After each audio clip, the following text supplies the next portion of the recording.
আপনার সরকার আপনার পাশে সূচনা। আজ থেকে অ্যাকাউন্টে অন্নপূর্ণার টাকা। মুখ্যমন্ত্রী তিনি আজ সাংবাদিক সম্মেলন করেন এবং সেখানে তিনি বলেন, তৃণমূল আমলে লক্ষ্মীর ভান্ডারে একাধিক দুর্নীতি হয়েছে। আপনার সরকার আপনার পাশে এই সূচনা আজ হয় এবং আজ থেকে অ্যাকাউন্টে অন্নপূর্ণার টাকা। আজ বৈঠক হয় এবং সেই বৈঠকে একাধিক সিদ্ধান্ত সামনে আসে। সোমরাজ প্রতিনিধি আমাদের সঙ্গে রয়েছেন, সোমরাজের কাছে যাব। তবে তার আগে আরো একবার আপনাদেরকে জানাই, আজ থেকেই অ্যাকাউন্টে অন্নপূর্ণার টাকা। আপনার সরকার আপনার পাশে এই সূচনা। সাংবাদিক সম্মেলন করেন এবং সেখানেই মুখ্যমন্ত্রী তিনি জানান ৩ মাস অন্নপূর্ণা ভান্ডারে আবেদনের সুযোগ রয়েছে, তবে কোনো দুর্নীতিকে কিন্তু প্রশ্রয় দেওয়া হবে না। অন্নপূর্ণা ভান্ডারে যারা অযোগ্য তাদের নাম বাদ যাবে।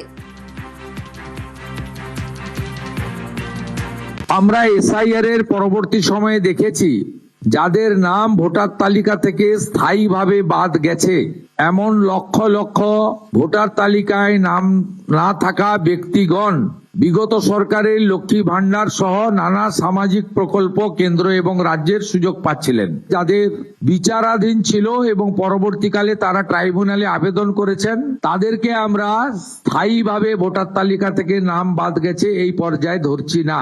বাংলাদেশ থেকে ধর্মীয় উৎপীড়নের কারণে যে হিন্দু শরণার্থীরা প্রাণ বাঁচাতে পশ্চিমবঙ্গে এসেছেন, যারা ১,২১,০০০ সিএ তে আবেদন করেছেন, যাদের মধ্যে ১৯,০০০ সার্টিফিকেট পেয়েছেন, আরো যারা সিএ তে আবেদন করার উপযুক্ত আছেন, তাদেরকেও স্থায়ীভাবে নাম বাতিল তালিকায় আমরা ধরছি না। অভারতীয়, অবৈধ অনুপ্রবেশকারী, বয়স বাড়িয়ে বয়স কমিয়ে অথবা মহিলাদের জন্য অর্থনৈতিক সুরক্ষা স্কিমকে বিগত দিনে দুর্নীতির আশ্রয় নিয়ে বিগত যারা শাসক ছিলেন, যারা জনগণের দ্বারা প্রত্যাখ্যাত হয়েছেন, তাদের আশীর্বাদে পুরুষরা যে ধরনের বিগত লক্ষ্মী ভান্ডারের সুযোগ পাচ্ছিলেন, আমাদের এই স্বচ্ছতার সঙ্গে যে ফর্ম ফিল আপ এবং ভেরিফিকেশনে তারা সুযোগ পাচ্ছেন না, পাবেন না, পাওয়া উচিত নয়। মন্ত্রিসভার বৈঠকে একাধিক সিদ্ধান্ত।